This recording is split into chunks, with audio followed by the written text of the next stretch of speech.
The absurd cost of housing is the result of so many failures, and it reveals so much about what's broken in Washington. I can tell you exactly how it happened.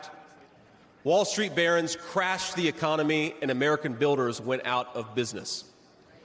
As tradesmen scrambled for jobs, houses stopped being built. The lack of good jobs, of course, led to stagnant wages. And then the Democrats flooded this country with millions of illegal aliens. So citizens had to compete with people who shouldn't even be here for precious housing. Joe Biden's inflation crisis, my friends, is really an affordability crisis.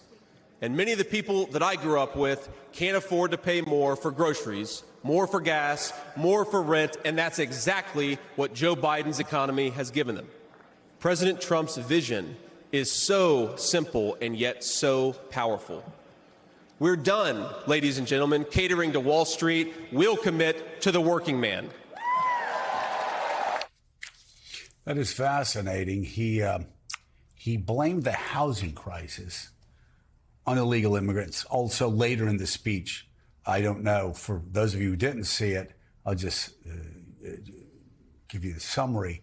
He also blamed the Detroit Lions' second half collapse against the San Francisco 49ers in the NFC Championship game on illegal immigrants as well.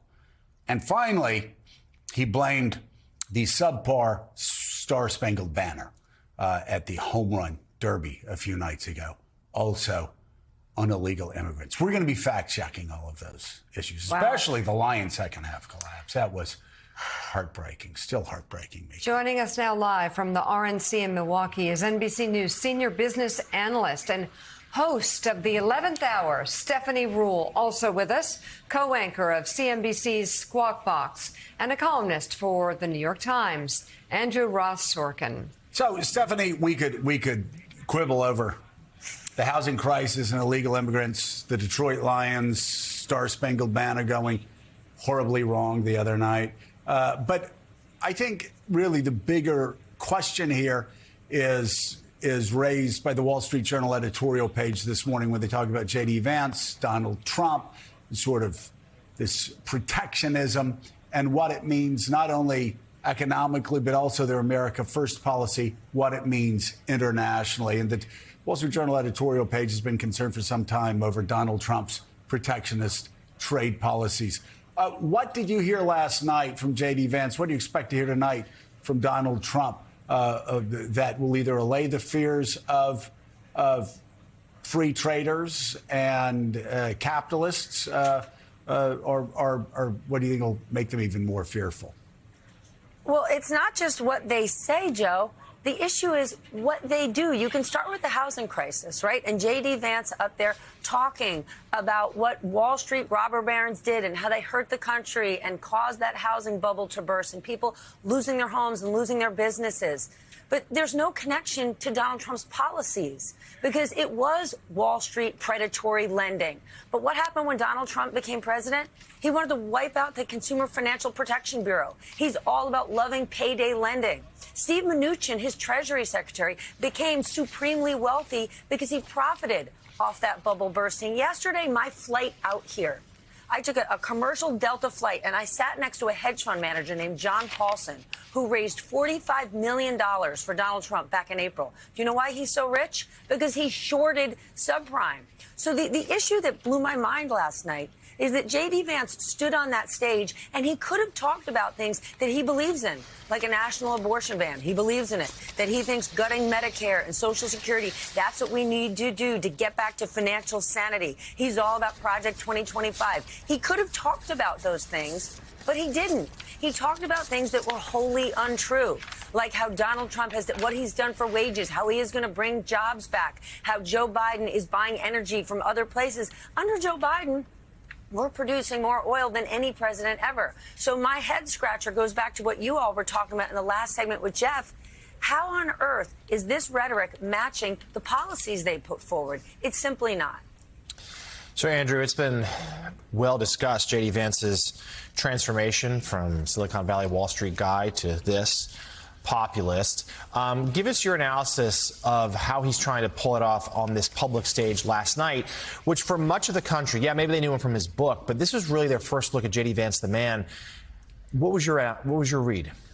Look, my read was to ask more questions than actually have any real answers. I think that especially among the world of folks in business who are following all of this, they're saying to themselves, there is a remarkable disconnect between former President Trump and J.D. Vance's view of the world as it relates to so many of these business issues.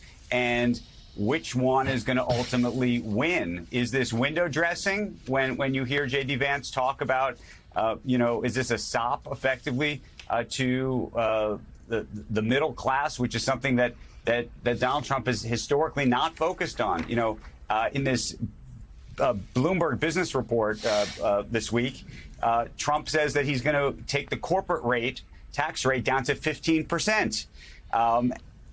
That would seem at odds, if you will, from a J.D. Vance view of the world.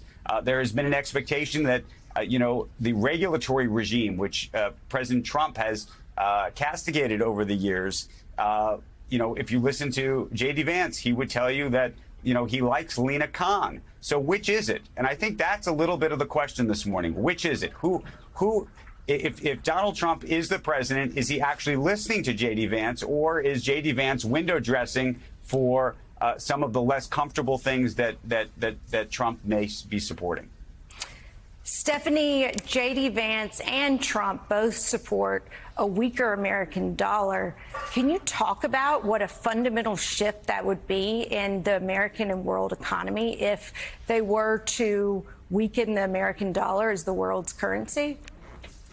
Okay, I'm going to give one example or one issue where this really matters, and then it connects to who J.D. Vance's biggest backers are, and now Donald Trump's. Many people are wondering, why are all these tech bros? Why do you have Peter Thiel, Elon Musk, right? Certainly they're not pro-union guys. Why are they backing a J.D. Vance and a Donald Trump? Well, one of the main reasons is cryptocurrencies, right? If suddenly the U.S. dollar, if it is no longer the strongest in the world, people are going to care more about crypto. They're going to care more about Bitcoin. What they would love to see is the SEC revamped, regulation around cryptocurrency changing.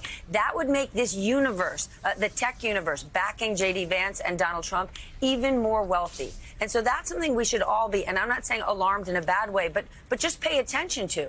Suddenly these guys who are libertarians who are backing someone like a J.D. Vance, this doesn't really make sense. Well, it is because they want to go from having ultimate wealth to ultimate power.